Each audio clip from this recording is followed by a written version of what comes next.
All right, so let's dive into this pretty wild news, shall we?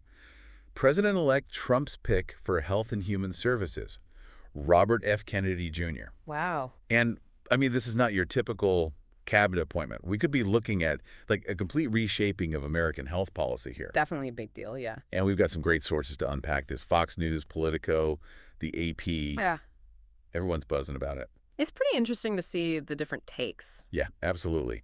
But before we get into the specifics, can you kind of give us a sense of, like, the scope of HHS? What does this agency actually do? Oh man, where do I even begin? I mean, we're talking about everything from drug approvals to food safety, Medicare, Medicaid. It pretty much touches every single aspect of health in the U.S. So Kennedy at the helm. That's a recipe for some serious change. Yeah, I've seen some sources calling it a potential earthquake. Earthquake's a pretty good metaphor. Right, Like, a fundamental shift in the landscape. exactly. But, we can't ignore the elephant in the room here.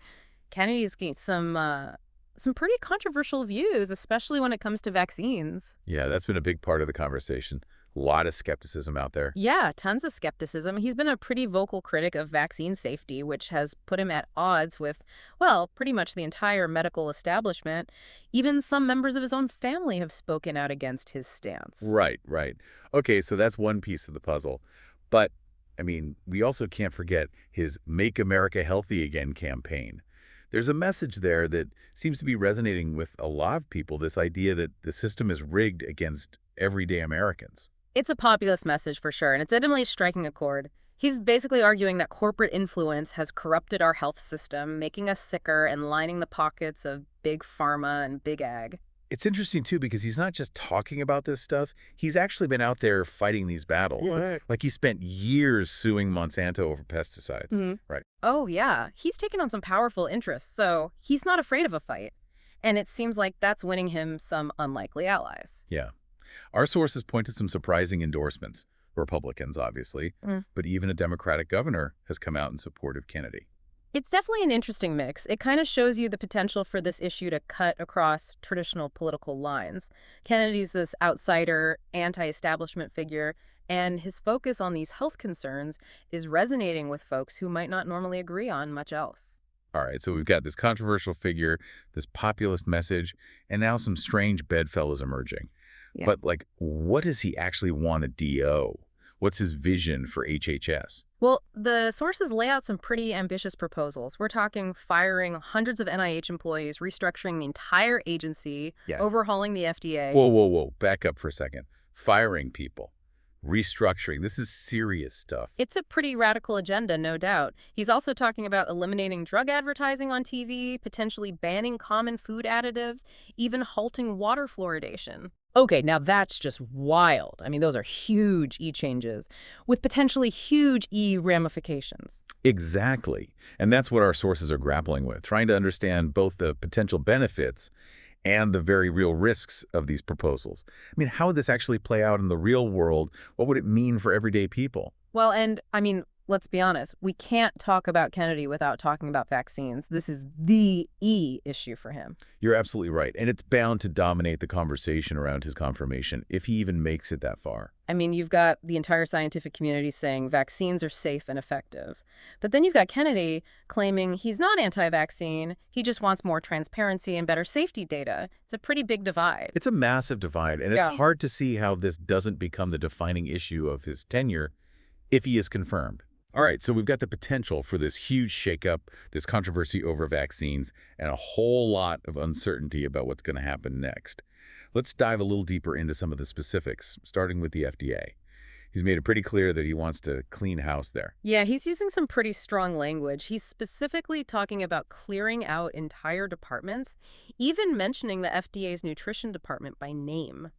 That's interesting. What does that even mean? Well, think about it. The FDA's nutrition department, they're the ones regulating food labeling, setting standards for things like added sugar and trans fats, shaping what information consumers get about the food they're eating. So is he saying they're not doing a good job? His critique seems to be that they've become too cozy with the food industry, and they're not doing enough to protect consumers from unhealthy ingredients and misleading marketing. Okay, so what are we going to see, a total overhaul of food labels. Oh, Will certain ingredients be banned outright? Like, oh. what does this actually mean for what we see on the grocery store shelves? It's tough to say for sure at this point. Kennedy's statements are pretty broad, and it's not clear exactly how he plans to implement these changes. But it's definitely something to watch. Absolutely. I mean, his appointment could signal a huge shift in the way the FDA regulates food, and that could have ripple effects on everything from manufacturing practices to what ends up on our plates. One article mentioned a really interesting example. Kennedy pointed out that Fruit Loops cereal has like a mile-long ingredient list in the US, but a much shorter and simpler list in Canada. I saw that. It's like he's implying that American consumers are being subjected to all these unnecessary and potentially harmful additives. It's definitely a thought-provoking comparison. Yeah, and it's a message that I think resonates with a lot of people who are, increasingly concerned about what's in their food. Mm. But it's not just about food, right? Kennedy has some pretty strong opinions about drugs and the pharmaceutical industry, too. Oh, absolutely. He's been a very vocal critic of what he calls big pharma, and he's proposed some major changes to the way drugs are developed, approved, and marketed in this country. Like what? Give us some specifics. Well, one of his most attention-grabbing proposals is to ban drug advertising on television. Really? Yeah, I mean, we're talking about a multi-billion-dollar industry here. It's how most pharmaceutical companies get the word out about their new drugs, their latest and greatest. Right. But Kennedy, his argument is that these ads, they're often misleading and they contribute to overprescribing of medication. Huh. I hadn't really thought about it that way. But yeah, I guess you're right. It's hard to watch TV for more than like 5 minutes without seeing an ad for some new drug. Exactly. And it's not just the ads themselves. Kennedy's also pushing for a more rigorous and transparent process for drug approvals. He's really critical of what he sees as this revolving door between the FDA and the pharmaceutical industry. People moving back and forth between regulating drugs and working for the companies that make them. Yeah, I've heard him talk about that before. So basically, he wants to shake up the entire system, both on the food front and the drug front. That's one way to put it, but I think we'd be doing ourselves a disservice if we didn't circle back to the issue that's causing the most, well, let's call it buzz, shall we? Vaccines. Yeah. It's been a major focus of his activism for years, and it's something that a lot of people are understandably concerned about. For sure. And I mean, it's hard to ignore, right, that science is pretty clear on this. Vaccines are safe, they're effective, and they've saved countless lives. Absolutely. I mean, the scientific consensus is overwhelming. Vaccines have been instrumental in eradicating or significantly reducing the incidence of so many deadly diseases. But Kennedy has consistently raised concerns. Hmm. He says he's not anti-vaccine, but Right. He always says that. But he's been a vocal critic of certain vaccine mandates, and he's questioned the safety of some vaccines. which obviously puts him at odds with, well, most of the medical community. Definitely puts him at odds. And it's going to be really interesting to see how this plays out during his confirmation hearings. I can't imagine this not being like front and center throughout his entire tenure at HHS if he's confirmed. Yeah. It's tough to say exactly how things will unfold, but it's safe to say this issue isn't going away anytime soon. It's also important to remember, though, that while Kennedy's views on vaccines are controversial, they do tap into this broader concern that a lot of people have about transparency and accountability in healthcare. Yeah, you're right. It's a really complex issue because on the one hand, you've got this incredible public health tool that saved millions of lives. But on the other hand, you've got people who have genuine concerns about potential side effects or who feel like they're not being given all the information they need to make informed decisions. It's a delicate balance, that's for sure. And I think it really highlights how important open and honest communication is in healthcare. We need to make sure people have access to accurate information about vaccines so they can make informed choices for themselves and their families. But at the same time, we need to acknowledge those concerns that are out there, and we need to address them with empathy and respect. Easier said than done, though, right? Yeah. Especially with how quickly misinformation can spread online. Oh, for sure. It's a huge challenge. And it just underscores the need for, clear evidence-based communication from sources that people actually trust. We've got to empower people to think critically, to evaluate information and to make decisions based on facts, not fear. Well said.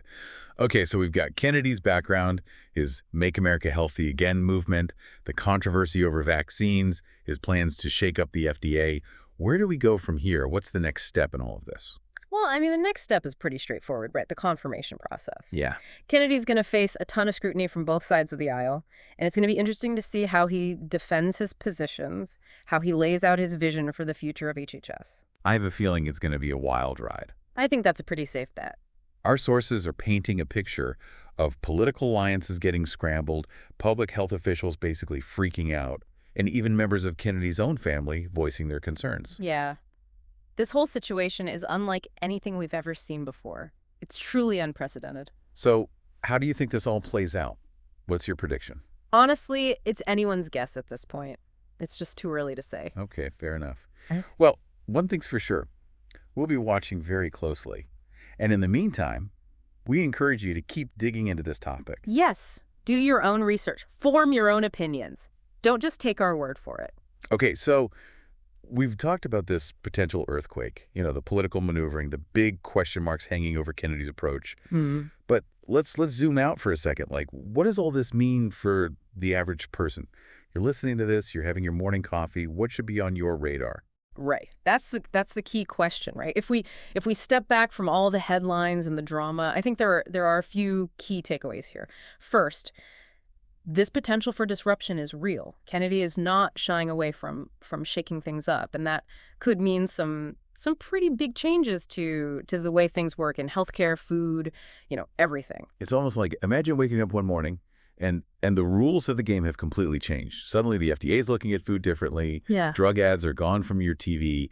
Everyone's having a different conversation about vaccines. Exactly. And that uncertainty can be pretty unsettling, right? The second takeaway, I think, is this is going to be a battle of ideas, a real clash of philosophies about the role of government, the power of industry, what it even means to be healthy in America. Yeah, the sources definitely hint at that. You've got Kennedy framing this as a fight against corporate greed, corruption, while his opponents are worried about undermining scientific expertise, public health. It's going to be interesting to see how that debate plays out. And that's where you, the listener, come in. This is not, a spectator sport. Pay attention to the arguments being made. Yeah. Do your own research, form your own conclusions. What resonates with you? What concerns you? Your voice matters in shaping the future of health in this country. Okay, so we've got big changes, clashing ideologies, a call to action for our listeners. Any final thoughts before we wrap up this deep dive? Here's the million-dollar question that I think everyone should be pondering. Will Kennedy's appointment be like a catalyst for positive change? Or will it be a dangerous step backwards? Or maybe, maybe it's something in between. The sources we looked at, they offer glimpses into both sides of that coin. And the truth is we won't know for sure until this all plays out. That's a perfect note to end on. I think we've just scratched the surface of a really complex issue here, and we encourage you to keep exploring, keep questioning, and keep the conversation going. Thanks for joining us for this deep dive.